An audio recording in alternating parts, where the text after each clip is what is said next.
Ya, baik Bapak Ibu. Eh, kita tahu bahwa manusia itu tidak lepas dengan yang namanya dosa ya. Sekalipun kita sudah lahir baru, kita sudah mengenal Tuhan Yesus, tetapi dosa itu masih tetap ada di sekitar kita ya. Orang yang belum mengenal Tuhan Yesus, tentunya dosa itu menguasai.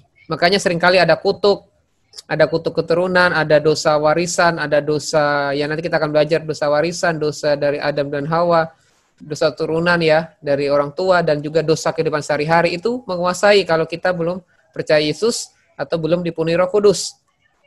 Makanya nanti ada mata kuliah spesifik nanti yang disampaikan Pak Warto tentang pneumatologi atau Roh Kudus ya, seberapa besar pekerjaan Roh Kudus itu bagi kehidupan orang percaya, tentunya dalam implikasinya bagi pendidikan agama Kristen.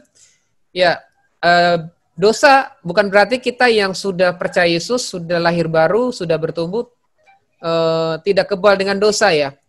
Kita tetap akan mengalami yang namanya dosa itu akan seperti firman Tuhan katakan itu mengintip ya. Alkitab mengatakan mengintip di depan pintu, dan seringkali membuat kita berdosa adalah keinginan daging. Ya, keinginan daging itulah yang terkadang membuat kita itu jatuh ke dalam dosa. Makanya jangan heran hamba-hamba Tuhan yang sekelas Robert Liardon, ya kalau kita tahu Robert Liardon, dan juga banyak tokoh-tokoh orang-orang dipakai dengan karunia mujizat. Ya, sampai contohnya seperti siapa namanya itu? Benny Hinn ya, Benny Hinn juga pernah masalah rumah tangga ya, keretakan dalam rumah tangga, tapi dia boleh bisa membenahi dan dia boleh bisa kembali kepada Tuhan, itu luar biasa sekali. Tapi ada hamba-hamba Tuhan lain yang ketika jatuh dalam dosa seperti Robert Liardon yang udah lihat surga, lihat malaikat, dipakai luar biasa, dan saya kagum dengan buku-bukunya. Saya banyak diberkati, tapi dia jatuh dengan dosa homoseks ya, sesama jenis ya, seperti itu saudara ya, mengerikan sekali. Dosa ini kita nggak bisa main-main. Oleh karena itu hari ini kita akan belajar tentang pandangan Alkitab tentang dosa. Ya, deskripsi dosa. Dosa adalah suatu keadaan yang tidak sesuai dengan norma. Tidak sesuai dengan norma-norma hukum Allah, baik yang tertulis maupun yang tidak tertulis, saudara. Kalau kita melihat di sini, dan yang mendatangkan tentunya apa? Mendatangkan murka Allah, saudara. Jadi ketika kita melakukan dosa, yang terjadi adalah murka Allah, bukan berkat tapi kutuk. Murka itu identik dengan yang namanya kutuk. Ya, istilah dosa di dalam Alkitab, baik di dalam bahasa Ibrani Perjanjian Lama maupun dalam bahasa Yunani Perjanjian Baru, berarti meleset, tidak kena sasaran ya, melenceng dari jalur, meleset atau tidak kena sasaran, itu istilah dosa. Artinya kita tidak tepat, tidak mencapai yang namanya 100%. Target Allah adalah 100%, tapi kita hanya mencapai 90% misalnya, atau 99,9%, itu tetap dosa. Makanya Alkitab katakan sesaleh-salehnya manusia itu seperti kain kotor. Ya, sesalehnya kita berbuat baik, kita beramal, kita berpuasa, kita beribadah, doa-doa yang kita lakukan, tetapi dikatakan itu seperti kain kotor, kata Alkitab. Jadi kita tidak kena sasaran. Dengan istilah lain adalah apa? Pemberontakan, kebengkokan, pelanggaran dalam Roma 4 ayat 25. Coba saudara lihat dalam Roma 4 ayat 25. Saya mohon Pak Samuel bisa bacakan, Pak. Roma pasal 4 ayat 25.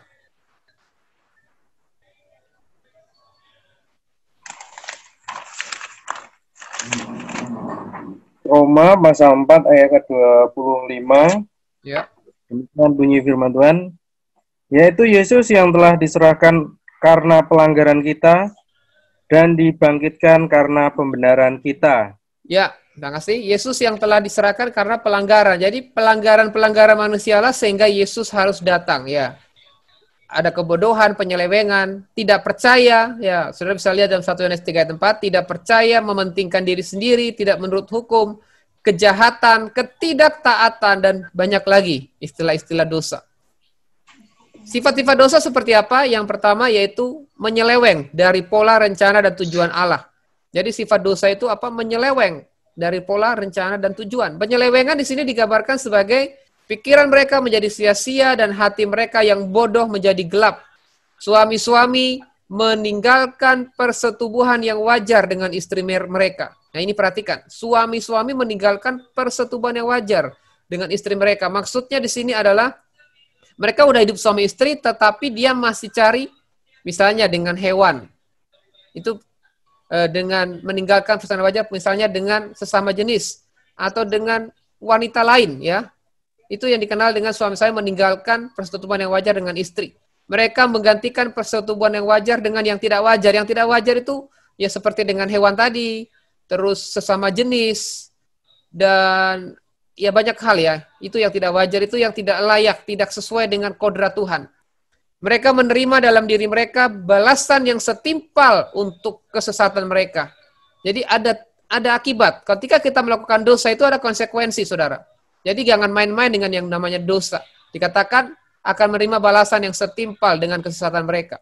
Oleh karena mereka telah meninggalkan jalan yang benar, maka tersesatlah mereka. Nah, dikatakan sesat. Sekalipun kita udah percaya nih, kita udah ikut Tuhan Yesus, tapi kita masih meninggalkan jalan yang benar nih. Ya, saya katakan keselamatan kita bisa keluar. Keselamatan itu tidak selamanya menjadi orang milik kita. Makanya ada yang katakan sudah diselamatkan, sedang, dan akan. Yang sudah itu apa? Roh. Roh kita sudah diselamatkan, jiwa kita sedang, tubuh kita akan diselamatkan. Itu artinya bahwa keselamatan itu satu paket, saudara. Jadi jangan berpikir saudara sekelamat, udah yakin selamat, gak mungkin jatuh ke dalam dosa. Ya, saya kurang setuju dengan pengajaran itu, saudara. Karena iman itu harus disertai dengan perbuatan. Apa itu? Perbuatan iman. Lewat hidup kita, lewat kesalehan kita, itu apa? Sebagian, sebagai ucapan syukur, di mana kita sudah diselamatkan, karena itu kita perlu berbuat baik. Karena itu satu paket dengan keselamatan. Jadi kalau kita nggak hidup dalam kebenaran, kita dikatakan tersesat. Lalu yang kedua apa? Memberontak terhadap Tuhan. Pemberontakan di sini digambarkan sebagai mereka yang menggantikan kemuliaan Allah yang tidak fana itu dengan gambar.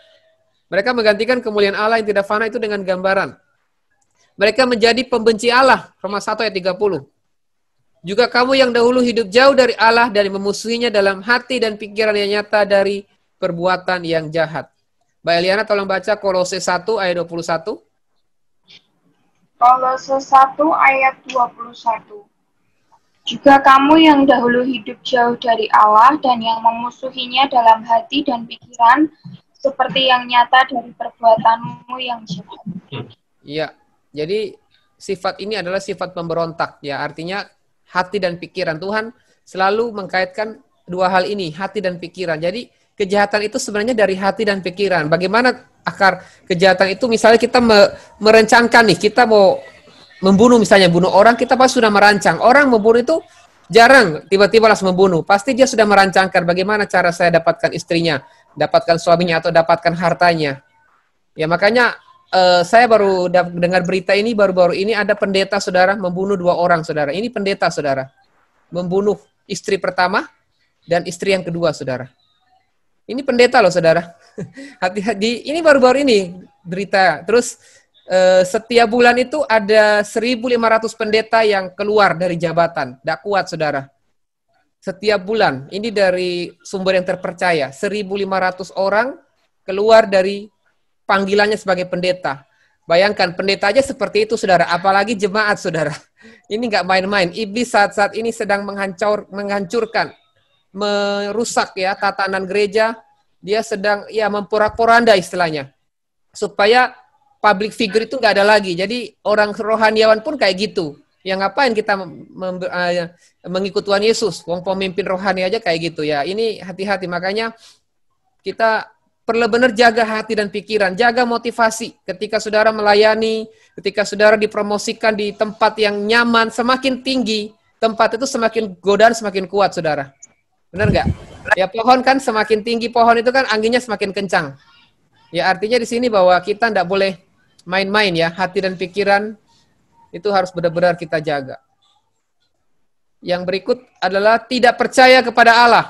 Tuhan telah menyatakan diri dan kehendaknya kepada manusia. Ya.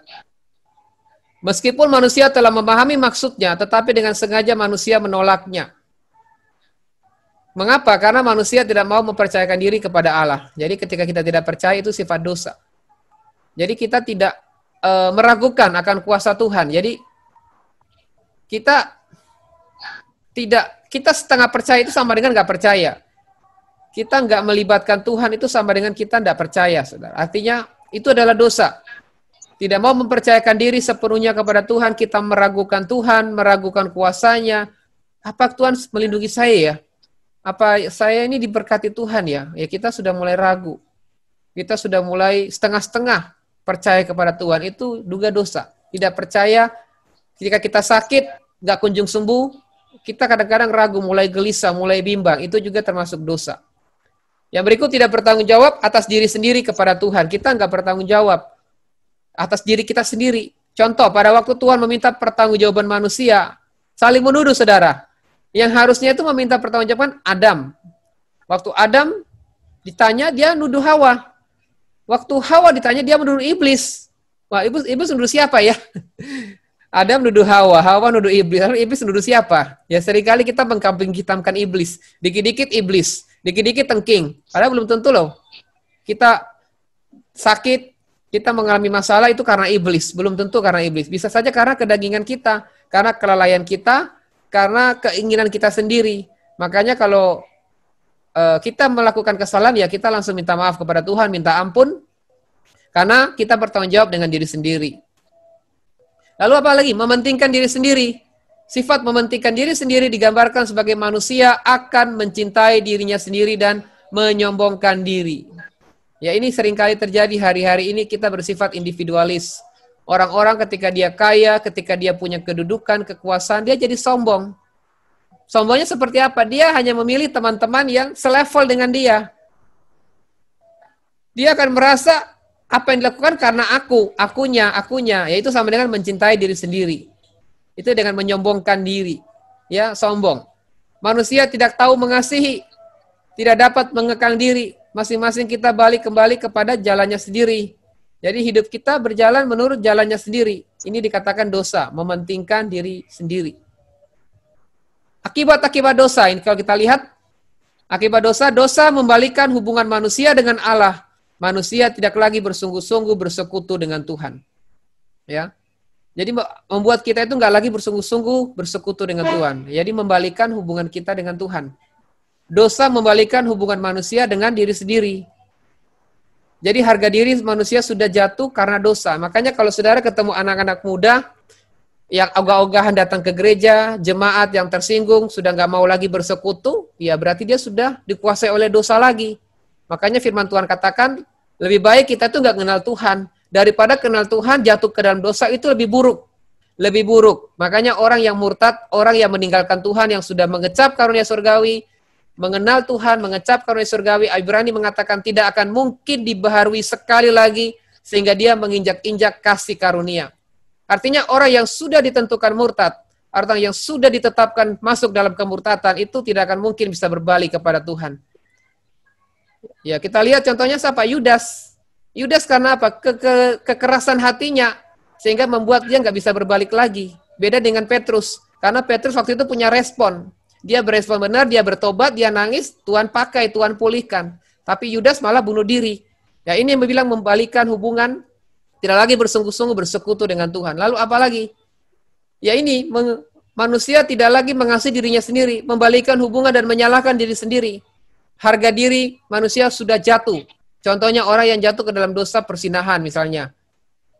Masih muda tiba-tiba jatuh dalam dosa seks. Atau mungkin dengan kebencian sama orang tuanya. Kebencian yang begitu dalam.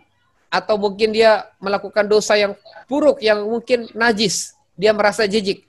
Dan dia merasa terintimidasi, tertuduh. Akhirnya dia melakukan yang namanya bunuh diri. Ya ini karena harga dirinya sudah jatuh karena dosa ini. Jadi dosa ini sangat berbahaya akibat-akibatnya. Lalu dosa membalikan hubungan manusia dengan sesama. Ini juga. Jadi dengan Tuhan, hubungan kita dengan Tuhan tercoreng. Kita tidak lagi bersungguh-sungguh, kita merasa malu, merasa nggak layak. Dengan diri sendiri kita ingin bunuh diri, menghukum diri sendiri. Dan yang ketiga apa? Hubungan dengan manusia, dengan sesama. Hubungan manusia dengan manusia lain tidak akan pernah luput dari yang perselisihan. Pasti terjadi perselisihan, saudara. Ya kita lihat kan keluarga-keluarga yang dekat. Biasanya keluarga tidak harmonis. padahal sama-sama anak Tuhan. Dia melihat karena kelakuan, karena sifatnya yang tidak menunjukkan sebagai orang Kristen, orang percaya. Sesama orang Kristen, saling sikut. Bahkan ya terjadi juga, misalnya perselingkuhan, padahal temannya sendiri. Itu orang Kristen, saudara, terjadi beberapa yang saya temui, saudara. Dalam konseling-konseling, saudara. Ini di kalangan orang Kristen, saudara. Terjadi perselisihan. Padahal itu satu gereja, saudara. Bukan juga Kristen, satu gereja. Ini terjadi, ya. Artinya, ketika kita melakukan dosa itu akan berdampak hubungan kita dengan orang lain juga nggak harmonis. Terjadi yang namanya perselisihan.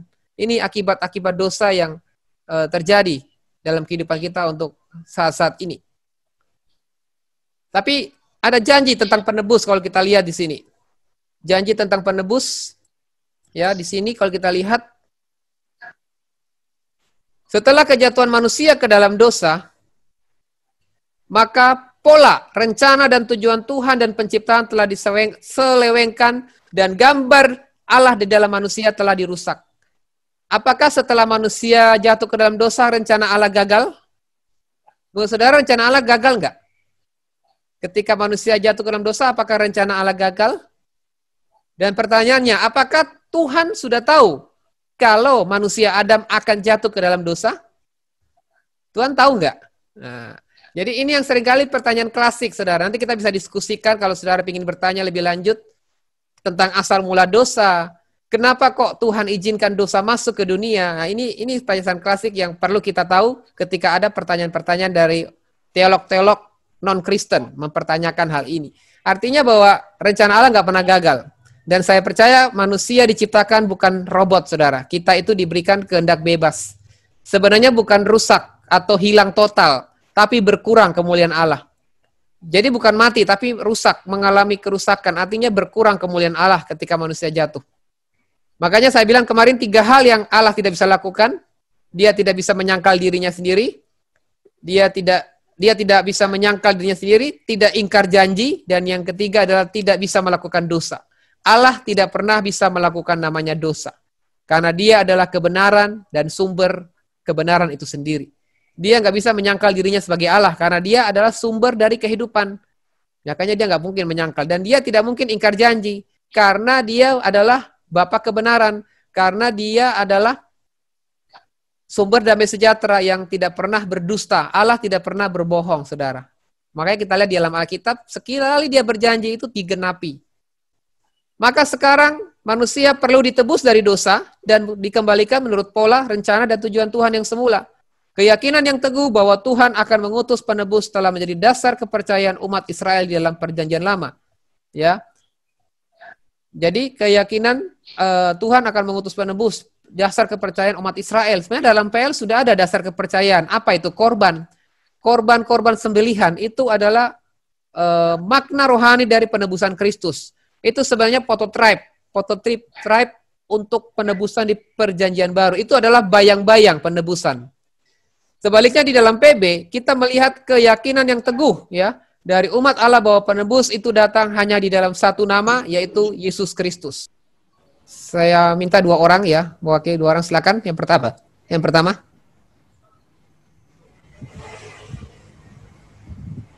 Ada? Saya, Pak. Oh, Pak Warto, ya, silakan, Pak. Berarti itu dosa itu ada yang tidak bisa diampuni ya, Pak? Seperti mendukakan Roh Kudus itu kan berarti dosa yang tidak bisa diampuni, Pak. Ya, ini seru juga, Pak, ya, klasik. Ini menjadi pembahasan Nah, itu padahal tadi dengan Tuhan Yesus itu bisa mengampuni dosa selagi orang itu bertobat dan segala macam, tapi kan ada di Alkitab yang mengatakan bahwa dosa itu tidak bisa diampuni, Pak. Ya, dosa yang nggak bisa diampuni itu apa, Pak? Menghujat Roh Kudus. Sekarang saya tanyakan ke Pak Roh Kudus, ya. Warto. Menghujat Roh Kudus itu seperti apa ya, Pak, kira-kira? Tahu nggak?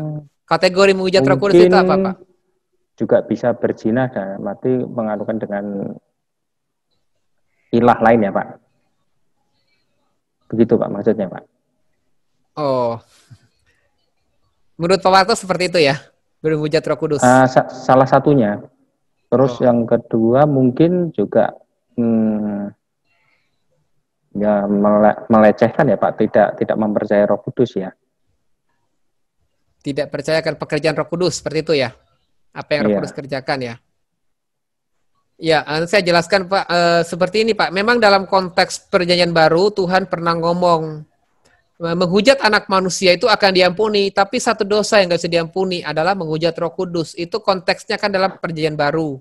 Artinya di situ bahwa Roh Kudus waktu itu kan belum dipermuliakan, artinya belum masanya. Tapi di situ Roh Kudus sudah bergerak, berkarya melalui pelayanan Yesus. Waktu itu kan Yesus mengusir dengan kuasa Roh Kudus, tapi ada orang-orang ahli Taurat mengatakan engkau mengusir dengan roh Beelzebul, ya kan? Dengan kuasa iblis. Jadi seolah-olah Yesus dituduh bersetubuh atau bersekongkol atau menjalin hubungan dengan iblis. Nah, jadi itu salah satu menghujat Roh Kudus dalam konteks pada waktu itu. Tetapi dalam konteks sekarang, menghujat Roh Kudus itu bukan kita nggak percaya Roh Kudus, bukan berarti kita, oh itu ada bahasa roh, ada pekerjaan Roh Kudus, mujizat kesembuhan, kita bilang itu dari iblis. Bukan, itu bukan menghujat Roh Kudus.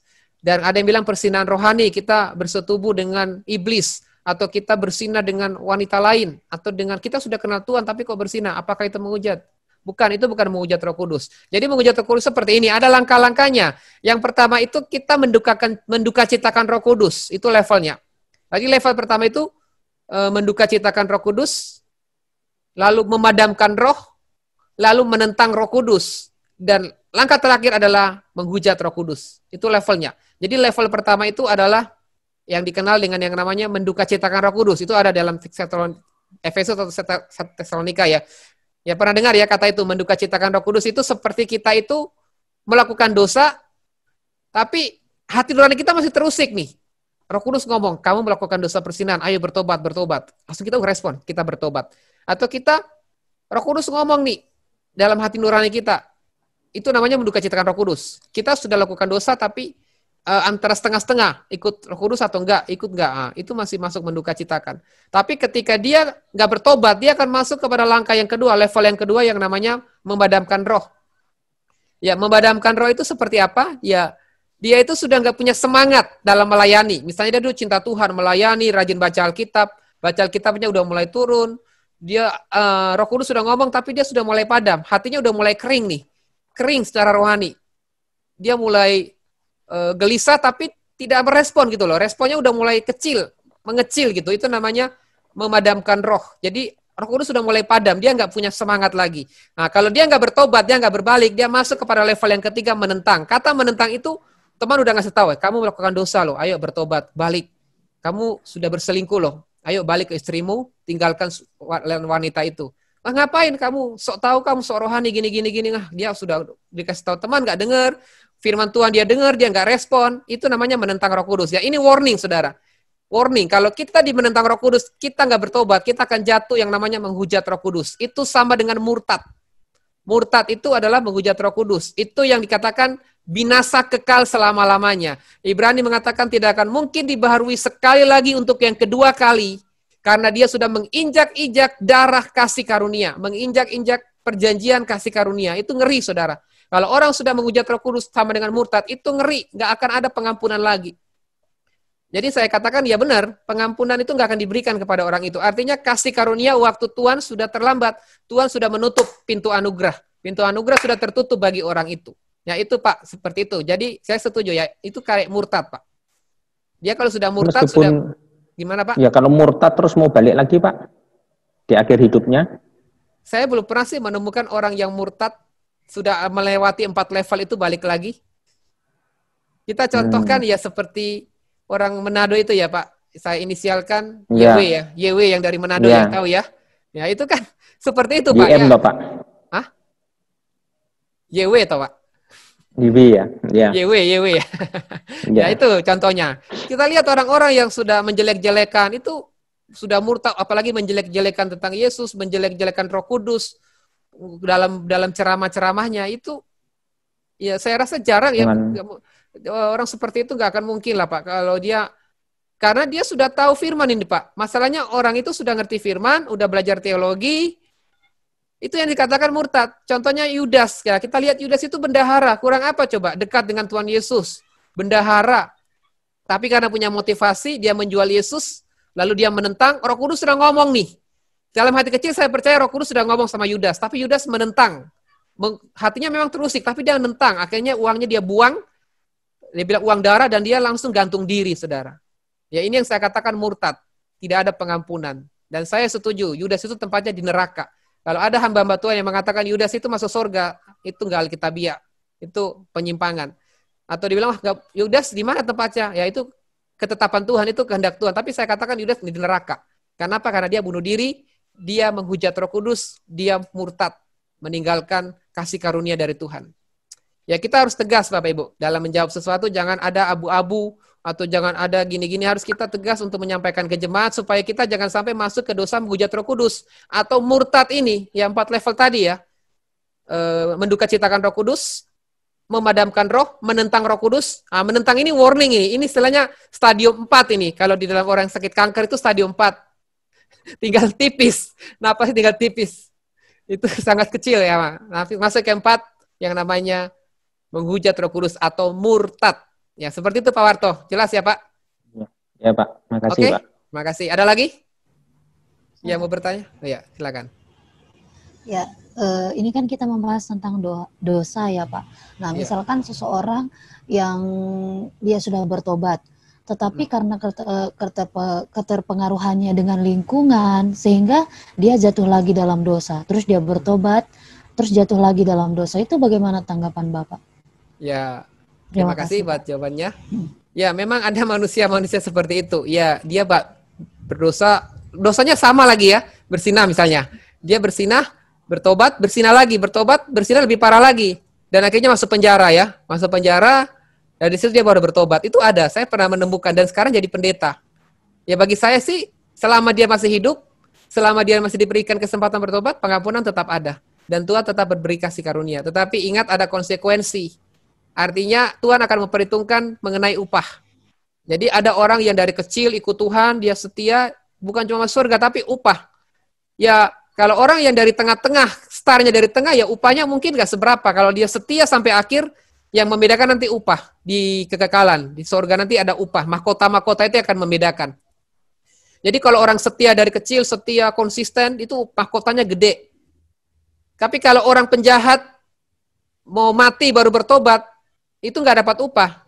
Dan mungkin surganya ya di halaman. Kan ada tingkatan surga ya, 3 tingkatan. Surga halaman, surga seperti rumah, dan surga kerajaan. Penuh dengan kemuliaan, duduk seidangan dengan Tuhan. Ya, jadi masuk surganya ya di halaman. Jadi dia nggak punya rumah di surga, tetap masuk surga. Ya, tapi ya Tuhan perhitungkan itu. Ya tetap diampuni. Selama dia masih hidup, pengampunan tetap ada. Tuhan itu Maha Pengampun kok. 70 kali 7 kali. Itu nggak terhingga, saudara. Pengampunan Tuhan nggak terbatas. Yang penting selama dia masih hidup. Makanya tugas kita kalau ada orang berdosa ketika sudah di ICU, nah itu kesempatan untuk kita injili, saudara. Kesempatan yang paling pas itu di ruang ICU. Ya, saya sudah banyak temu penjahat-penjahat itu di ruang ICU, saudara. Nggak pernah bertobat, di ruang ICU baru nangis, saudara. Nangis, Tuhan, ampuni aku, Tuhan, aku menyesal. Ya, tetap diampuni. Ya, tapi ya beda upahnya nanti di surga. Ya, seperti itu. Jelas? Pak, saya mau bertanya lagi. Nah, ada pernah ini nanti mau mati ya? Mau mati enggak apa-apa, tanya aja nanti saya jawab. Cepat. Oh iya. Ada salah seorang pernah teman berkata seperti ini. Kalau memang Tuhan sudah tahu bahwa Adam dan Hawa akan jatuh ke dalam dosa, kenapa Tuhan izinkan itu terjadi? Gitu. Bagaimana tanggapan Bapak? Terima kasih, Pak. Kalau menurut Mbak Senia sendiri apa? Tuhan kan sudah tahu bakalan apa yang terjadi, gitu kan. Terus Tuhan itu kan sudah memberikan kehendak bebas bagi kita manusia. Nah itu terserah kita mau kita pilih yang baik atau yang benar, gitu Pak. Jadi pada saat itu Adam dan Hawa memilih hal yang tidak benar, yaitu mereka jatuh dalam dosa, gitu Pak. Iya. Oke, saya coba jawab ya. Iya Pak. Ya, memang pada mulanya sih manusia kan diciptakan sempurna. Adam dan Hawa diciptakan sempurna, disiapkanlah namanya pohon. Tapi dia sudah ngomong, semua dalam taman ini boleh kamu makan, kecuali buah pengetahuan yang baik dan jahat jangan engkau makan. Pada waktu kamu makannya, kamu akan mati.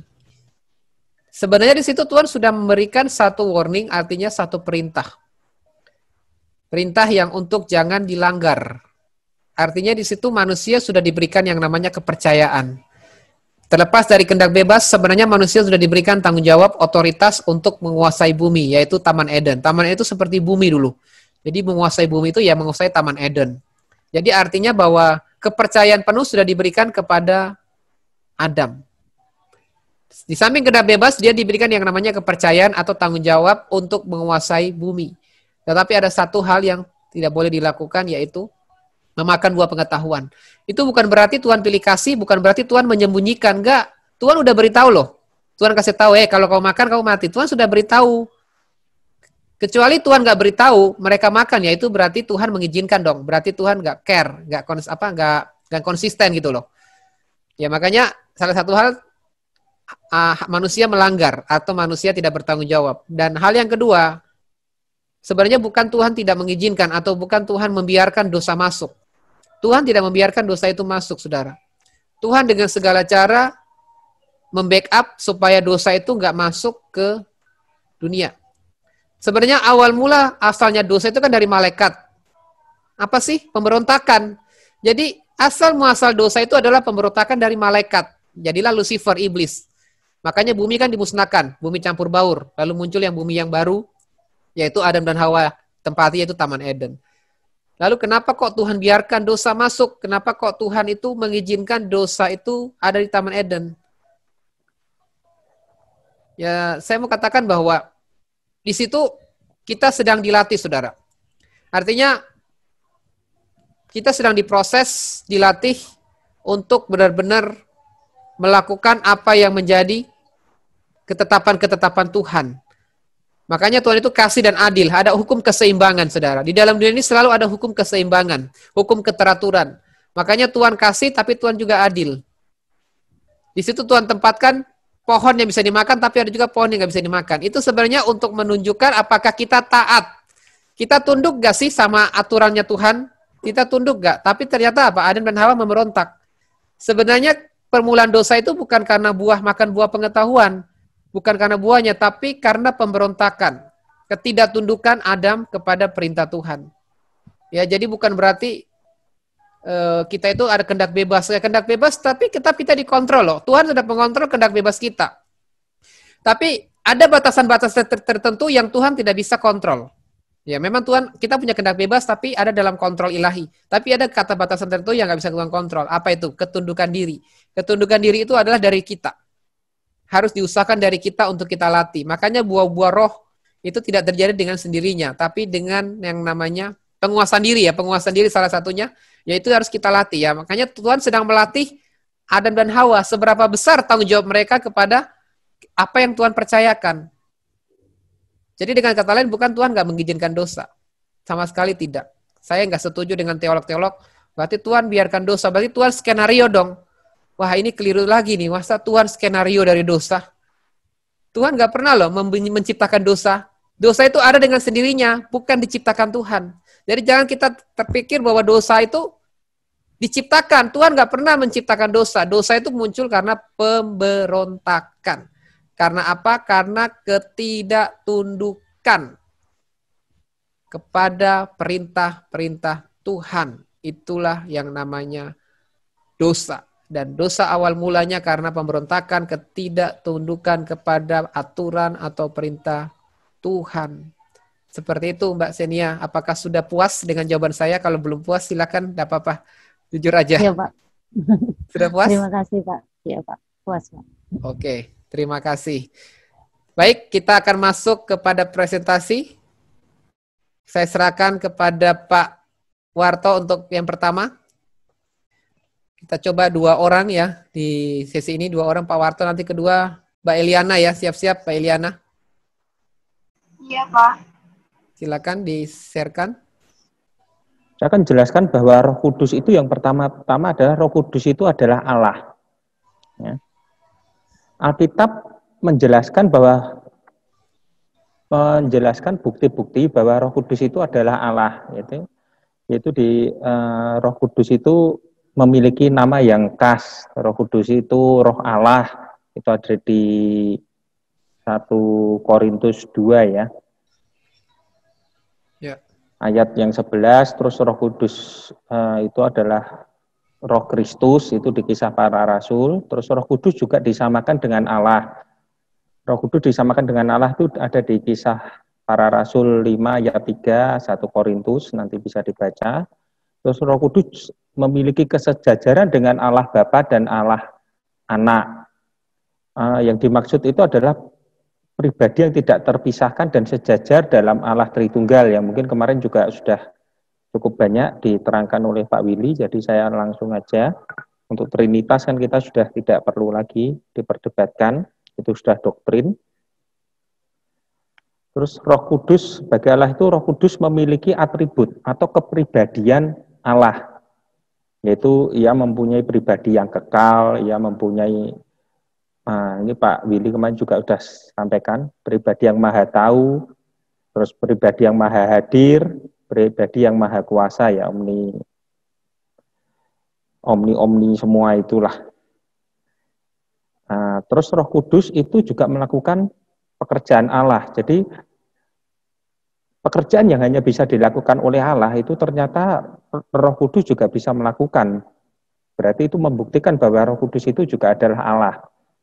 Ya, buktinya itu bersama-sama dalam Allah Tritunggal itu menciptakan. Jadi saat penciptaan langit dan bumi itu di Kejadian 1 ayat 2 yang mengatakan Roh Allah melayang-layang di atas lautan itu ya. Masih ingat teman-teman ya. Nah, itu kan membuktikan bahwa Roh Kudus itu ikut membuat alam semesta ini. Terus Roh Kudus juga melahirkan Tuhan Yesus. Jadi Maria dikandung dari Roh Kudus, itu kan membuktikan peranan Roh Kudus ya untuk melahirkan Tuhan Yesus. Terus memberikan wahyu firman, terus melahirkan baru. Jadi melahirkan baru itu semacam baptisan dengan kepenuhan Roh Kudus ya. Itu ada di Yohanes 3 ayat yang ke-5. Saya akan bacakan firman-Nya biar jelas ya. Itu kan ada jawab Yesus, aku berkata kepadamu, sesungguhnya jika seorang tidak dilahirkan dari air dan roh, ia tidak dapat masuk ke dalam kerajaan Allah. Ya, jadi cukup jelas ya teman-teman ya. Terus Yesus bersaksi, Roh Kudus itu satu pribadi, itu di Yohanes 14 ayat 17. Terus Roh Kudus berdoa kepada Bapa dan membantu kita di dalam doa. Di Roma, tempat saya ketutupan foto ini, Roma 8 ayat 26 ya. Terus Roh Kudus mempunyai sifat-sifat pribadi seperti memiliki perasaan. Ya, itu di Efesus 4 ayat 3. Yang dimaksud di sini Roh Kudus memiliki perasaan itu di Efesus 4 ayat 30 itu ada yang mengatakan janganlah kamu mendukakan Roh Kudus. Berarti itu Roh Kudus kan bisa merasakan, merasakan duka ya. Terus Roh Kudus juga memiliki pikiran. Terus Roh Kudus juga memiliki kehendak dan tujuan. Yang di sini dicontohkan di Kisah Para Rasul itu saat Roh Kudus menyuruh menguduskan Barnabas dan Saulus untuk diberikan tugas yang telah ditentukan oleh Roh Kudus sendiri ya. Ada lambang-lambang yang menunjukkan kepribadian Roh Kudus seperti merpati, yaitu mensahkan Tuhan Yesus sebagai Mesias. Terus saat Tuhan Yesus juga sifat dari Roh Kudus yang suci dan benar, itu lambang dari merpati. Itu saat Tuhan Yesus dibaptis juga yang turun Roh Kudus itu merupakan simbol merpati. Terus ada simbol api. Kuasa dari Roh Kudus yang telah dianugerahkan kepada gerejanya. Itu di Kisah Para Rasul 2 ayat 3 sampai 4. Itu kisahnya saat Pentakosta ya, turunnya Roh Kudus atas para rasul yang berupa lidah-lidah api. Adalah angin menggambarkan pekerjaan Roh Kudus yang berkaitan dengan kelahiran baru orang-orang percaya.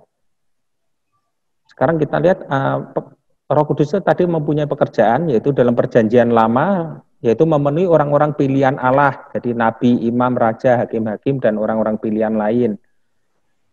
Memenuhi orang-orang pilihan bersifat sementara, memenuhi seseorang pada saat dipakai Tuhan untuk menjalankan tugas ilahi. Itu seperti, saya nggak usah kasih contoh, waktunya mau habis ya. Memberikan kuasa atau kemampuan dalam menjalankan tugas-tugas secara umum seperti hikmat. Hikmat itu saya contohkan Yusuf saat di Mesir. Terus kemampuan dalam bidang seni itu Belail Oholiab ya Pak. Ya. Saat bikin bait suci, kuasa untuk memerintah itu di 1 Samuel itu di raja-raja juga, keahlian dalam berperang, terus kekuatan fisik. Kalau di dalam perjanjian baru, yaitu memberi hidup yang kekal. Yesus datang di dunia supaya manusia dapat beroleh hidup yang kekal. Roh Kudus meneruskan pekerjaan Yesus. Bersaksi tentang kebenaran, memberi wahyu. Alkitab adalah pemberian wahyu yang paling nyata dari Roh Kudus. Memberikan hikmat. Hikmat itu beda sama kebijaksanaan manusia. Mengajarkan kebenaran. Tugas Roh Kudus adalah mengajar dan mengingatkan kita tentang segala sesuatu. Itu di Yohanes 14 ayat 26. Bersaksi tentang Kristus. Kesaksian Roh Kudus tentang Kristus ditujukan baik kepada orang sesat maupun kepada orang Kristen. Jadi untuk semua kalangan. Pekerjaan Roh Kudus dalam keselamatan orang percaya, menginsafkan dari dosa, kebenaran, dan penghakiman, melahirkan baru, tadi sudah ya, memeteraikan juga sudah, terus mendiami. Jadi Roh Kudus itu di tempat orang percaya, dia berdiam, bersifat permanen, menyertai, dan menjadi penolong bagi orang percaya itu selamanya. Terus Roh Kudus dalam kurikulum, Roh Kudus berhubungan dengan kurikulum dalam 3 cara. Roh Kudus memandu penulis dan editor ketika mereka mengembangkan pelajaran. Roh Kudus menuntun para pemimpin gereja saat pemilihan materi. Roh Kudus membimbing guru dalam penggunaan pelajaran dan adaptasi dengan kebutuhan spesifik dari sekumpulan siswa. Roh Kudus dan pendidikan membantu dalam memilih dan mengembangkan pelajaran dan membantu komunikasi, membantu memberi ide kreatif untuk memilih metode. Jadi peranan Roh Kudus itu kita tetap harus berdoa, tapi Roh Kudus itu yang memimpin setiap proses pendidikan ini dengan memberi hikmat, menuntun, semua dia lakukan sehingga pelajaran ini bisa berjalan dengan baik dan tentu dengan penuh mukjizat kalau memang itu betul kita diserahkan dengan kuasa Roh Kudus. Silakan. Mau bertanya Pak, di Perjanjian Lama Roh Kudus itu kan bisa hingga terus pergi meninggalkan orang tersebut. Nah, sedangkan di Perjanjian Baru kan Roh Kudus itu menetap. Nah, saya mau tanya kenapa Pak kok bisa seperti itu? Mungkin bisa dijelaskan. Jadi yang di pekerjaan Roh Kudus di Perjanjian Lama itu seperti itu tadi. Jadi ada orang-orang yang diberikan oleh Roh Kudus itu kemampuan dalam menjalankan tugas ilahi itu kadang bersifat sementara. Itu diterangkan bentar saya bacakan ayatnya aja ya. Atau Pak Willy mungkin lebih bisa menerangkan dibanding saya Pak. Pak Warto dulu Pak, nanti saya tambahkan Pak kalau ada yang kurang. Nggak apa-apa Pak. Semampunya Pak Warto dulu. Iya, jadi ada orang-orang yang kadang itu diberikan sama Roh Kudus itu untuk menyampaikan sesuatu hal seperti nabi-nabi di dalam Perjanjian Lama itu cuma diperintahkan sama Roh Kudus itu untuk memberitahukan kepada mungkin di raja-raja, kepada raja siapa, terus dia berhenti kan begitu ya. Jadi memang di saat itu peranan Roh Kudus belum seperti di Perjanjian Lama itu peranan Roh Kudus belum kelihatan karena Roh Kudus itu memang sebagai roh yang berkaryanya setelah Tuhan Yesus, kebangkitan Tuhan Yesus ya, yaitu yang dijanjikan akan memberikan kalau Tuhan Yesus nanti pergi dan bangkit, dia akan memberikan suatu roh penolong. Jadi saya kira di Perjanjian Lama itu Roh Kudus belum begitu berperan juga. Di peranan Roh Kudus ya masih sebatas kadang sementara untuk tidak bersifat permanen. Tapi setelah kebangkitan Tuhan Yesus itu memang Roh Kudus yang memang diberikan sama Tuhan Yesus untuk menyertai sampai selama-lamanya, yang itu janji Tuhan Yesus ya. Jadi mungkin pengertiannya di situ. Jadi memang peranan Roh Kudus itu tampak setelah Tuhan Yesus bangkit. Saya tambahkan sedikit Pak, terima kasih. Ya, jadi di dalam perjanjian lama itu kan Tuhan itu menetapkan hanya orang-orang pilihan. Jadi orang-orang khusus. Jadi nggak semua. Tapi kalau di zaman kita perjanjian baru kan semua orang yang percaya dalam nama Yesus itu ketika dia lahir baru, penuhlah dia dengan Roh Kudus. Jadi kita yang lahir baru itu mengalami kepenuhan dan nggak mungkin Roh Kudus itu masuk, turun, masuk. Nggak seperti di dalam PL. Karena PL itu terbatas. Bukan berarti Allah kita terbatas, tidak. Kenapa kok bersifat sementara? Ya itu kan ketetapan Tuhan, kehendak Tuhan kepada orang-orang pilihan. Karena pada zaman itu, kalau itu yang membedakan orang-orang pilihan dengan bukan orang pilihan itu adalah dengan ditandai dengan Roh Kudus. Jadi karunia Roh Kudus seperti nabi menyampaikan suara Tuhan, raja sebagai pemimpin, imam sebagai perantara antara manusia dengan Tuhan untuk meminta ampun. Ya, jadi mereka itu punya pengurapan khusus. Jadi ketika mereka salah melanggar, contohnya kayak Saul, Raja Saul itu kan bermimpin. Tapi dia malah bertugas sebagai imam. Makanya kan roh yang daripada Tuhan pergi daripada Saul. Artinya di situ benar-benar Tuhan ada konsekuensi gitu loh. Jadi ketika orang penuh Roh Kudus, dia harus benar-benar menjaga. Jangan sampai Roh Kudus itu pergi, didukacitakan. Nah tapi Saul waktu itu tidak taat.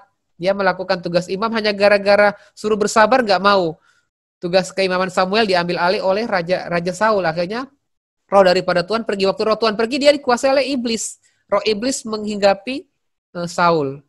Jadi itu membedakan itu karena orang-orang pilihan. Karena tugas mandat yang Tuhan percayakan kepada orang-orang tertentu.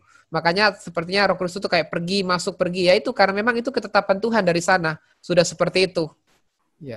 Pak, kalau itu juga ada kaitannya dengan ketika Tuhan Yesus mati di atas kayu salib, tabir bait suci terbuka itu kan apa itu juga artinya bahwa Roh Kudus akhirnya diberikan seutuhnya buat setiap orang yang percaya sama dia, itu termasuk bisa berkaitan enggak, Pak? Bait suci terbelah dua itu kan sebenarnya berbicara mengenai korban ya. Jadi korban kita yang dulunya di bait Allah, jadi kita bisa mempersembahkan korban itu kapan saja. Jadi Yesus itu berkorban sekali dan untuk selamanya.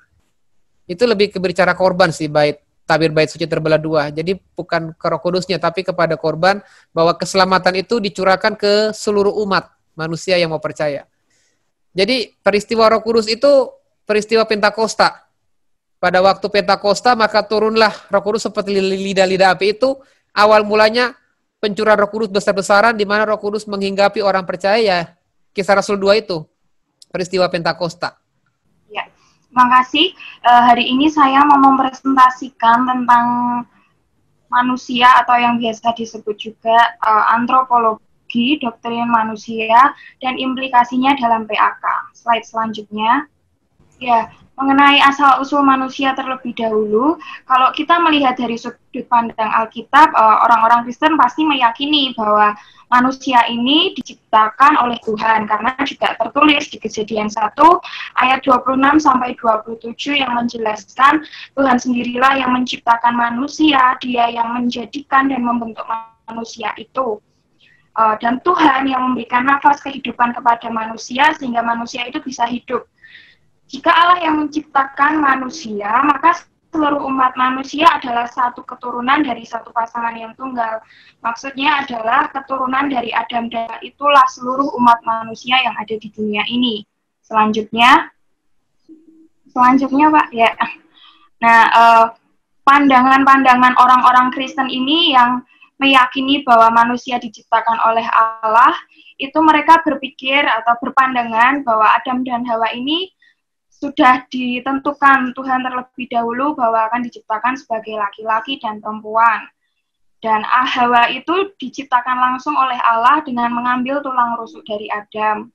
Yang ketiga, manusia itu berasal dari debu tanah. Dan ketika mati, maka manusia akan kembali lagi kepada debu. Jika ada yang berpikiran bahwa manusia itu berasal dari hewan atau evolusi manusia yang berasal dari binatang, berarti manusia ketika mati seharusnya dia kembali lagi menjadi hewan. Seperti itu. Dan yang keempat yaitu ketika diciptakan manusia itu menjadi makhluk yang hidup. Dan yang kelima, Alkitab membedakan antara daging manusia dan daging binatang. Selanjutnya, yang tadi berarti Tuhan itu kan sudah menciptakan manusia yang pertama, pasangan itu Adam dan Hawa. Oke, dan lalu kita melihat bahwa seperti yang selama ini sudah diajarkan bahwa manusia itu diciptakan menurut gambar dan rupa Allah. Gambar dan rupa Allah itu dalam bahasa Ibrani-nya menggunakan kata salam yang diartikan sebagai gambar yang asli, dan sedangkan kata rupa itu menggunakan kata demut yang artinya turunan atau fotokopi tembusan. Nah, kedua kata ini memiliki hubungan antara manusia dan pencipta, yaitu bahwa ada kesamaan antara manusia dengan Allah. Selanjutnya, nah, struktur manusia. Nah, struktur manusia ini ada beberapa orang yang menyimpulkan struktur manusia itu yang pertama adalah pandangan trikotomi yang mengungkapkan bahwa manusia itu terdiri dari roh, jiwa, dan tubuh. Dan yang kedua yaitu pandangan dikotomi yang memandang bahwa manusia itu terdiri dari roh dan jiwa, yaitu tubuh dan jiwa. Jadi roh dan jiwa itu dijadikan menjadi satu. Dan yang terakhir harus diketahui bahwa di dalam Alkitab Tuhan itu menuliskan atau menyatakan bahwa manusia itu terdiri dari satu pribadi yang utuh, yang terdiri dari hati, yang terdiri dari kehendak, pikiran, dan lain sebagainya. Beserta didiknya untuk menjadi manusia yang holistik atau manusia yang hidup dalam kekudusan. Mereka harus diajarkan mengenai hidup yang kudus, yang saleh, sesuai dengan apa yang menjadi kemauan Tuhan. Tuhan berkata bahwa Tuhan itu kudus, begitu pula juga ciptaannya juga diinginkan Tuhan untuk supaya kudus dalam tingkah lakunya. Dan yang ketiga yaitu pendidikan pada hubungan antar manusia juga harus ditangani secara serius. Pendidik harus mengajarkan kepada peserta didiknya bahwa di dalam dunia ini kita itu berkomunikasi atau berhubungan, berinteraksi dengan orang lain, harus menjadi contoh yang baik sebagai seorang murid-murid Kristus, sebagai orang-orang percaya di dunia ini, supaya orang lain juga mengenal Kristus lewat perbuatan kita. Atau Mbak Senia, mau bertanya nggak tentang presentasinya Mbak Eliana?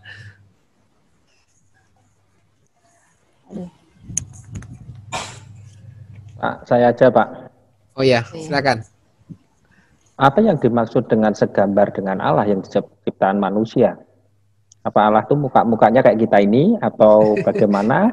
Terus kalau memang segambar dan serupa dengan Allah itu berarti cuma gambar fisiknya begini dengan kemampuan yang beda, atau dengan bagaimana yang dimaksud diterangkan dengan segambar dan serupa dengan Allah? Itu aja Pak. Terima kasih. Iya, saya jawab dengan apa yang sudah saya pahami ya Pak ya. Sepengetahuan saya mengenai serupa dan segambar tadi, mungkin slide-nya bisa minta tolong ditunjukkan Pak. Ya, menurut dari apa yang sudah saya pelajari juga mengenai segambar dan serupa itu kan dikatakan bahwa segambar itu menggunakan kata salam yang diartikan gambar yang asli, sedangkan rupa itu demut yang diartikan kata turunan atau fotokopi atau tembusan. Tuhan kan berkata bahwa manusia itu diciptakan menurut segambar dan serupa. Berarti manusia itu kan istimewa daripada ciptaan yang lain. Ya, mati lampu Pak. Gelap gak apa-apa Pak? Gak apa-apa. Yang penting suaranya mesti kedengaran. Lanjut. Iya, siapa? Iya. Jadi kan manusia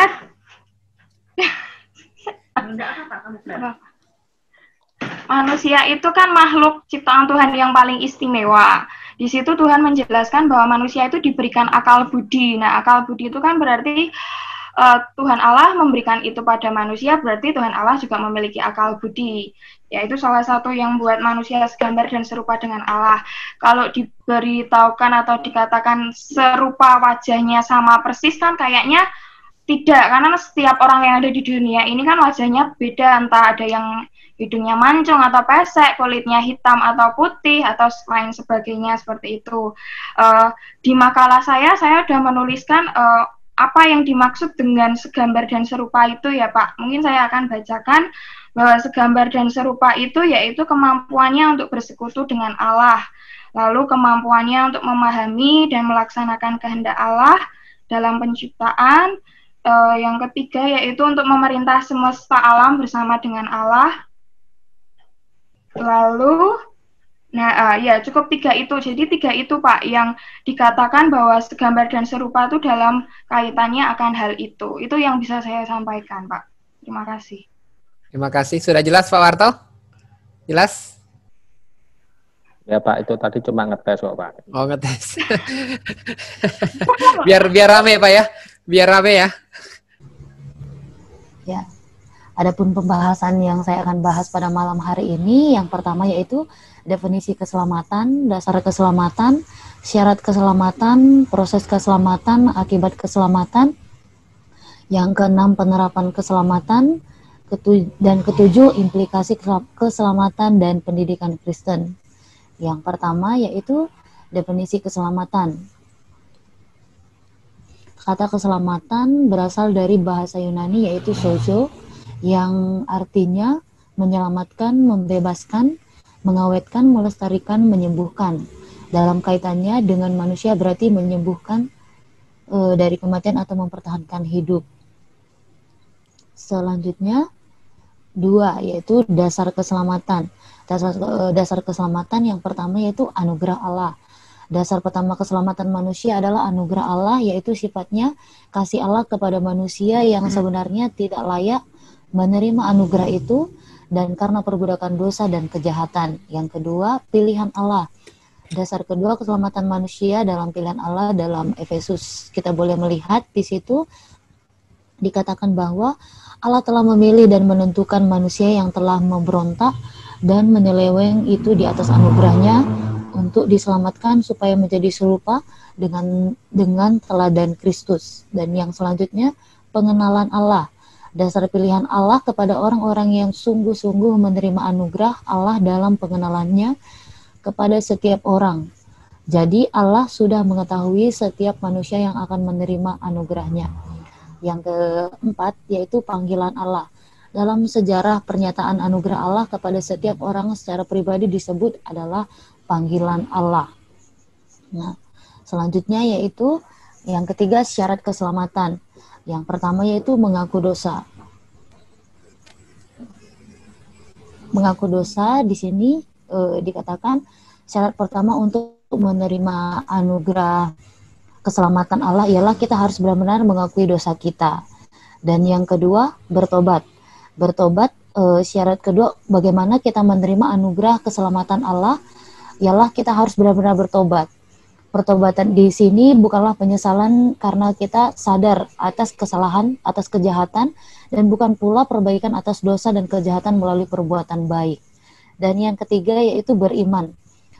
Ini syarat ketiga dan yang terakhir untuk menerima anugerah keselamatan Allah ialah kita harus mempercayakan diri sepenuhnya kepada Kristus. Intinya kita tidak setengah hati ataupun dikatakan dalam firman Tuhan tidak suam-suam kuku seperti itu. Berarti sekali Tuhan kita tetap Tuhan sebagai juru selamat kita. Dan yang keempat yaitu proses keselamatan. Di sini kita boleh melihat keselamatan yang telah dilakukan di dalam kehidupan Kristen, yaitu keselamatan yang telah diterima itu tahap pertama. Tahap yang kedua yaitu keselamatan yang sedang diterima, yaitu keselamatan yang sedang dilakukan bagi dan di dalam kehidupan Kristen. Yang ketiga yaitu tahap ketiga, keselamatan yang akan diterima, yaitu keselamatan yang telah dipastikan bagi dan di dalam kehidupan kita. Kelima yaitu akibat keselamatan. Akibat keselamatan kita boleh di sini melihatnya. Yang pertama yaitu dibenarkan. Nah, oleh sebab manusia diselamatkan, maka Allah membenarkan manusia. Dibenarkan di sini maksudnya yaitu perbuatan Allah sebagai hakim yang oleh karena Yesus Kristus ia membenarkan orang berdosa yang telah percaya kepada Kristus, dan hukuman dosa tidak lagi dipertanggungkan ke atas orang itu, dan orang itu mulai berkenan kepada Allah. Yang kedua, menjadi anak angkat. Di sini maksudnya itu hanya ada satu jalan untuk menjadi keluarga Allah, yaitu dengan dilahirkan kembali. Kita boleh lihat dalam Yohanes 1:12. Dalam hal menjadi anak angkat, di sini orang yang dilahirkan kembali diakui dan diberi hak sebagai anak-anak Allah. Ketiga, dikuduskan. Pengudusan merupakan kasih karunia Allah. Melalui kasih karunia itu, orang yang percaya menjadi kudus atau suci serta mendapatkan kuasa untuk mengalahkan dosa. Dikuduskan artinya disucikan, diceraikan dari segala yang jahat dan najis. Yang keempat, kesembuhan tubuh. Manusia yang telah jatuh dalam dosa sudah mempengaruhi tabiatnya, yaitu sifat jasmani dan rohani. Penyakit telah mengenai tubuh dan dosa telah menajiskan jiwanya. Selanjutnya, yang keenam yaitu penerapan keselamatan. Penerapan keselamatan yang pertama yaitu pertobatan.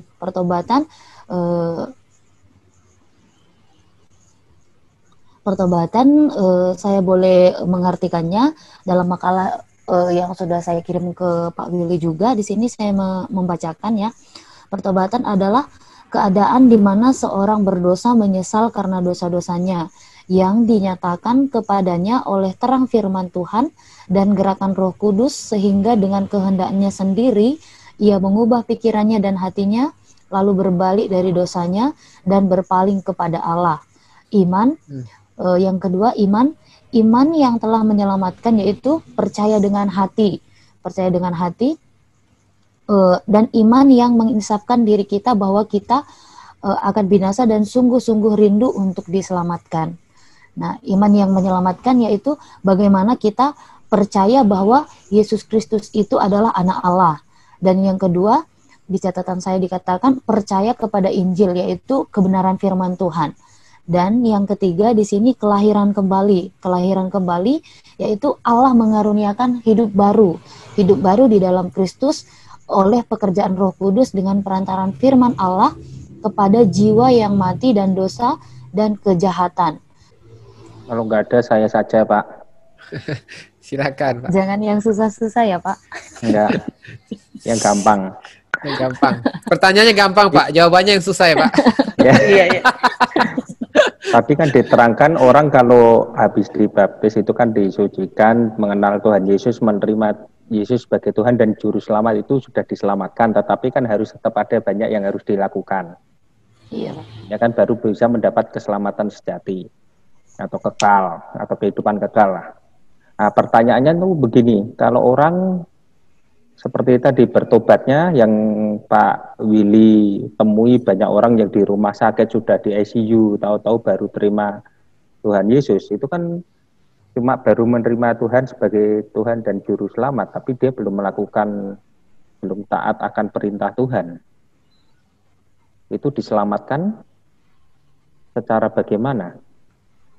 Belum dibaptis lagi Pak ya? Terus belum dibaptis juga apalagi ya Pak? Iya baru sudah sentik-sentik bilang iya saya percaya terus meninggal gitu ya. Itu ya. Terus dapat kehidupan kekal nggak itu? Silakan Mbak Senia jawab. Ini menurut saya Pak, nanti kalau salah mohon Pak Willy yang membenarkan ya. Ya kalau menurut saya tetap aja diselamatkan, karena pada saat itu dia percaya dan dia meyakini bahwa Yesus itu adalah juru selamat, seperti itu Pak. Nah tapi kembali lagi seperti yang tadi Pak Willy katakan, dia masuk ke kelas mana seperti itu, di halamankah, rumahkah, atau sehidangan dengan Tuhan Yesus, seperti itu kalau menurut saya Pak. Ya terima kasih. Gimana Pak Warto dengan jawabannya? Sudah jelas? Tapi kan dia belum ada baptisan roh. Baptisan air aja belum itu. Apalagi baptisan roh kan gitu ya Pak Willy ya. Kan baru percaya. Percaya. Terus selesai. Tetap diselamatkan ya berarti jawabannya ya. Ya kalau menurut saya tetap diselamatkan ya Pak. Ya. Ya udah, terima kasih. Ini cuma testing juga lagi. Ya, Mbak Liana kasih contoh tuh, penjahat di sebelah kanan, kiri apa kanan tuh? Kiri ya? Penjahat sebelah kiri Yesus yang bilang, kita kan salah contohnya kan penjahat sebelah kiri, gak dibaptis, tapi Tuhan bilang, hari ini juga engkau akan bersama-sama dengan aku di Taman Firdaus. Itu kan ayatnya di situ. Itu untuk mendukung aja, ayat pendukung supaya Pak Warto tidak bertanya-tanya lagi. Ya, selanjutnya silakan, terima kasih Mbak Senia. Sekarang kita presentasi terakhir, ya, yang pamungkas penutup. Silakan Pak Samuel. Oke, selamat malam teman-teman dan Pak Willy. Saya akan mempresentasikan apa yang saya dapat, yang saya terima dari perkuliahan pada malam hari ini. Nah, sebentar Pak. Pak Samuel ngambil dari diktat kan nih? Dari diktat saya ya? Ya. Iya. Soalnya ini kan eskatologi ini kan agak sensitif ya. Ngambil dari diktat ya? Nggak ambil dari yang lain kan? Oke. Nah, silakan lanjut. Sebetulnya saya sebagai pamungkas ini juga agak deg-degan gitu loh ya. Karena kok materi yang saya terima mengenai semacam ini. Tapi enggak apa-apa bagi saya akan mencoba sesuai dengan kemampuan dan ilmu yang saya dapat dari Pak Willy akan saya coba untuk sharekan kepada teman-teman semua. Mahasiswa teologi ataupun calon guru PAK, jangan salah kita menafsirkan apa yang ada pada Alkitab itu memang sudah benar adanya. Jadi saat kita menafsir, saat kita menjelaskan, jangan sampai ada hal-hal yang tidak sesuai dengan jalurnya. Pengertian yang kurang dari Alkitab. Next, Pak. Sifat dasar yaitu secara pribadi dan kelihatan dengan mata pada waktu kedatangannya. Beberapa pandangannya salah, perbedaan. Nah, jadi kita juga harus mengetahui tentang zaman akhir ini. Banyak perbedaan yang ada. Itu perlu kita waspadai. Nah, maksud kedatangannya dalam hubungan dengan orang Yahudi yaitu yang pertama untuk memerangi antikris. Jadi nanti kita juga mengalami hal semacam ini, kita memerangi antikris. Mungkin dalam dunia maya dalam hal sekarang ini sudah banyak antikris yang bermunculan. Jadi kita sebagai pengajar, sebagai penginjil atau pendeta, kita juga harus bisa membentengi itu karena banyak sekali antikris yang menyesatkan. Bahkan anak-anak sekarang ini mudah dipengaruhi dengan adanya ajaran antikris yang muncul saat ini. Jadi mereka masuk awal yaitu dengan cara menggunakan obat-obatan teralang. Nah, itu yaitu nanti Tuhan akan melawan antikris, termasuk kita juga memerangi akan hal ini. Nabi-nabi palsu, para pengikut, dan nanti kita juga terlibat dalam perang Armageddon. Nah, implikasi pemahaman doktrin eskatologi dan pendidikan Kristen.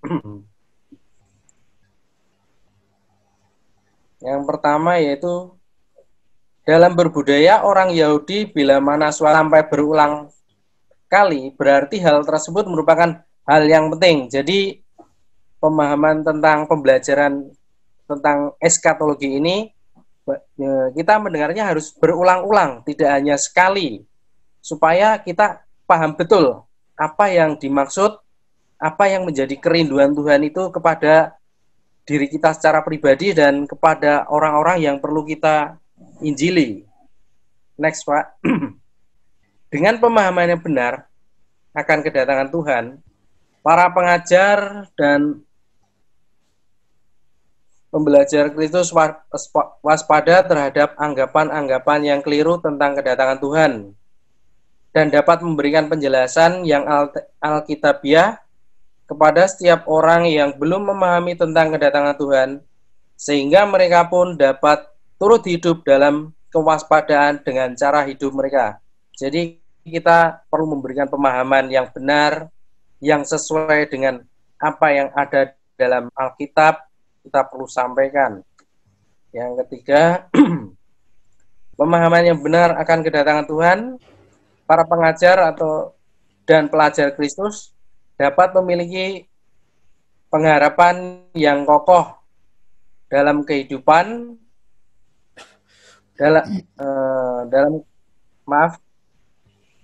pengharapan yang kokoh akan kehidupan kekal yang disediakan bagi setiap orang yang percaya pada Tuhan. Jadi kita harus memegang menjadi kerinduan Tuhan untuk kita tetap berpegang teguh pada Tuhan dan tetap mengajarkan apa yang sudah Tuhan ajarkan kepada peserta didik kita atau anak-anak sekolah minggu kita. Ya, terima kasih Pak Samuel buat presentasi tentang eskatologi. Ya, memang panjang ya. Eskatologi ini, ini kalau dia harus satu sesi memang. Saya percaya Bapak Ibu sudah mengikuti ya, sudah ikut semua ya mata kuliah eskatologi ya.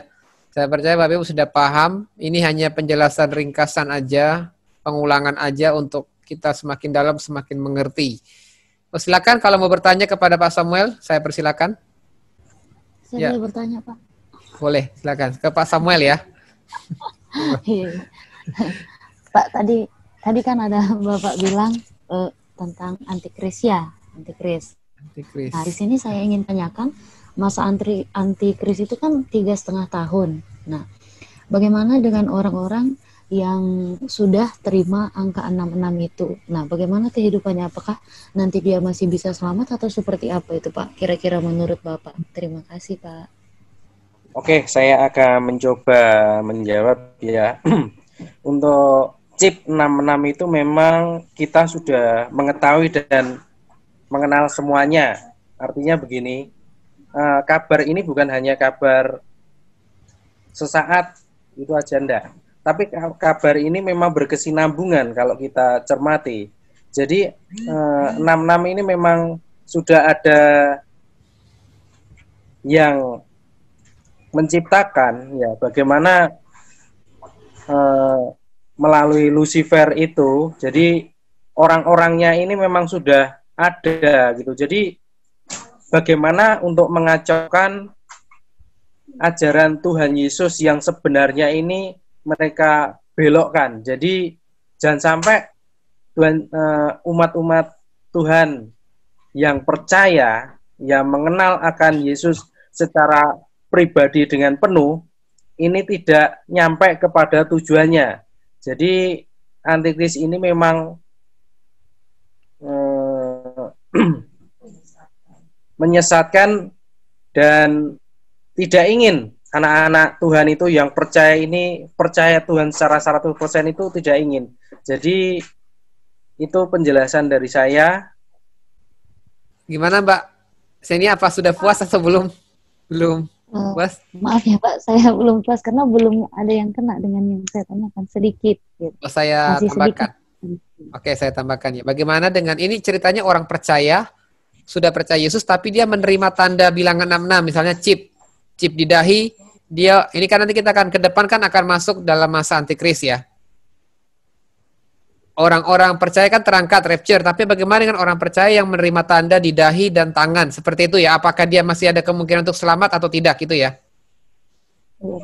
Ya, kalau dia adalah orang percaya sudah mengenal Tuhan dan dia menerima tanda, Alkitab dengan jelas mengatakan kan jangan menerima tanda itu. Nubuatan Alkitab sudah jelas kita nggak boleh menerima tanda. Tapi kalau dia sudah menerima tanda, ya udah kita menjadi pengikut antikris ya otomatis ya kebinasaan kekal. Dia mendapatkan zona nyaman di dunia, dia mendapatkan fasilitas. Orang yang menerima tanda antikris itu dia mendapatkan zona nyaman loh, jual beli. Karena nanti kita kan nggak perlu pakai ATM, jual beli itu bebas. Dan dia merasakan zona nyaman, kenikmatan di dunia ya, tapi nanti kebinasaan kekal selama-lamanya itu pasti. Dia nggak akan mungkin kembali kepada Tuhan Yesus.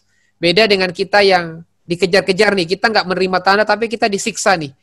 Kita mengalami penderitaan, itu masih bisa ada kesempatan untuk selamat. Tapi dengan darahnya sendiri.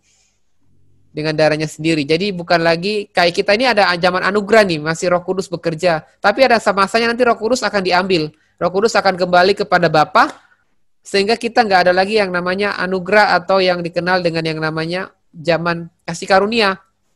Jadi kita dengan darah kita sendiri, ya itu masih bisa selamat. Kalau dia nggak menerima tanda, dia nggak terangkat, nggak rapture, masih bisa selamat. Tapi dengan darahnya, dia harus dikejar-kejar.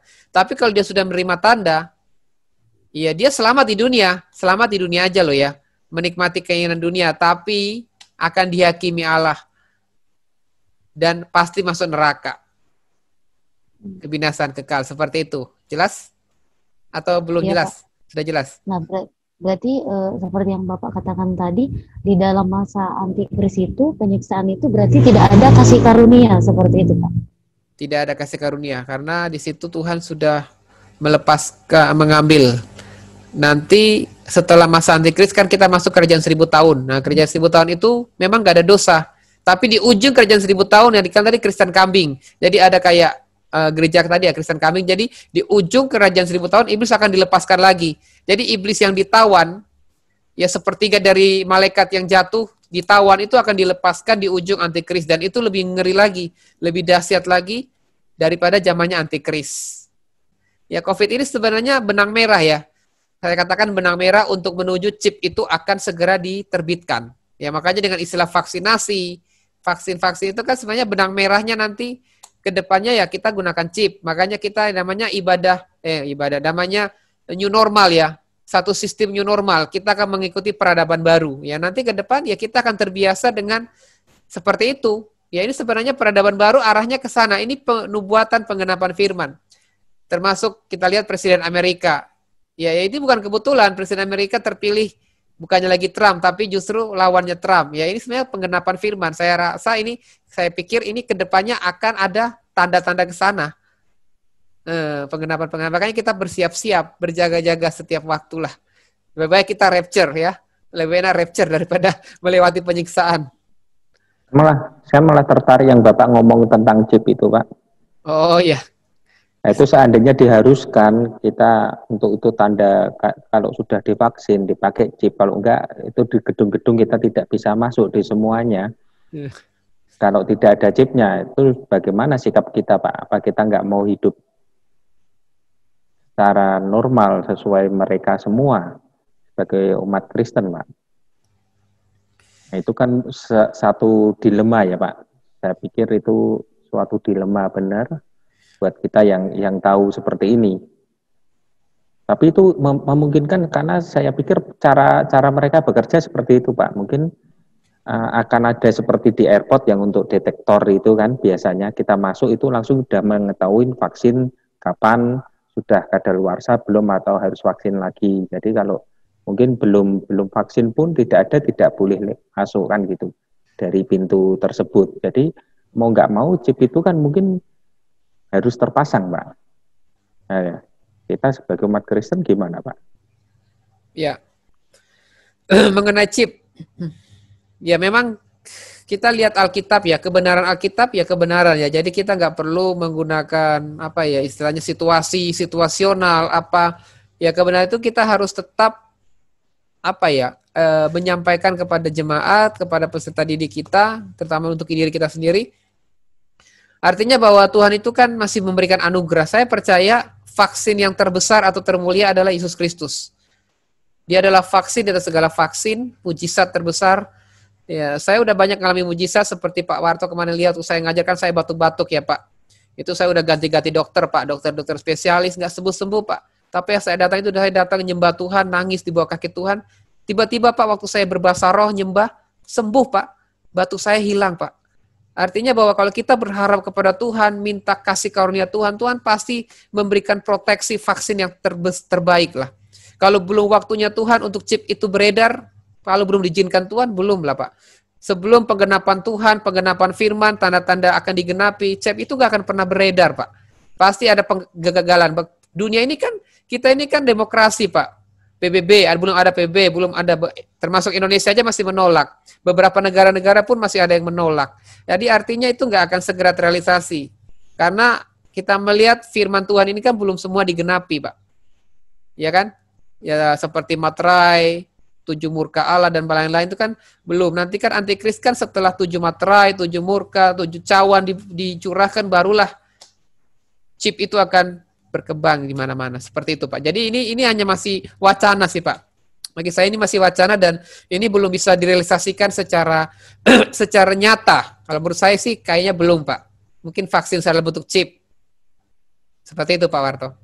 Jadi kita tetap berikan pemahaman, sambil menunggu waktu kita berikan pemahaman, kesiapan dengan iman yang teguh, untuk tetap berharap kepada Tuhan, meminta anugerahnya, sampai Tuhan itu terus memproteksi, melindungi kita dari hal-hal yang membawa kita untuk meninggalkan Tuhan. Intinya jangan sampai jemaat itu menerima itu, meninggalkan Tuhan, hanya karena kenyamanan, supaya ingin fasilitas. Ya, seperti itu Pak Warto, sikap kita sebagai gembala atau pemimpin rohani. Terima kasih. Mungkin satu lagi Pak. Menurut Bapak itu kan ada akhir zaman itu kalau Injil sudah diberitakan ke semua tempat ya Pak istilahnya. Ya. Itu sudah tergenapi belum ya Pak? Kalau di segala tempat kalau saya lihat belum ya Pak. Karena ada beberapa suku-suku di Indonesia pun itu belum ada beberapa suku yang belum Injil, seperti kayak di daerah Sunda ya Pak. Sunda atau Jawa Barat itu kan banyak suku-suku yang kayak termasuk orang-orang saudara sepupu kita. Terus juga di daerah Kalimantan atau Sulawesi itu ada, saya pernah dapat dari badan misi, dari Sabda ya, Sabda misi. Badan misi dunia dia mengatakan masih ada suku-suku yang sampai sekarang ini belum mendengar Injil Pak. Jadi menurut saya belum sampai ke ujung dunia, Injil itu belum sampai Pak. Terutama suku-suku terpencil, suku-suku terabaikan. Ya makanya saya bilang Injil belum digenapi Pak. Firman kalau belum digenapi ya chip itu nggak akan pernah beredar Pak. Antikris belum bisa berkuasa Pak. Ya tetap kita tetap berjaga-jaga, tetap waspada, dan tetap banyak menyampaikan firman, berita Injil supaya kita mempercepat kedatangan Tuhan. Capek Pak di dunia ini Pak. Kita ini capek ya menghadapi masalah, kejahatan makin merajalela. Ya kan? Dengan kita inginkan mempercepat kedatangan Tuhan kan? Ya itu kan kerinduan gereja Tuhan kan itu. Berpercepat. Bagaimana cara mempercepat kedatangan Tuhan? Ya menginjil. Bawa sebanyak mungkin jiwa, beritakan Injil sampai ke penjuru bumi. Ya kalau kita yang masih single, orang-orang masih single seperti Mbak Senia, kalau punya panggilan menjadi misionaris, pergilah menjadi misionaris ke suku-suku terabaikan. Amin. Amin. Mbak Liana juga. Kalau punya kerinduan jadi misionaris. Amin, Pak. Ya? Amin. Amin. Ya gitu ya Pak Warto? Iya Pak, makasih Pak. Ya, oke. Terima kasih semuanya karena waktu sudah lewat ya, karena presentasi. Terima kasih buat waktunya sepanjang 4 hari.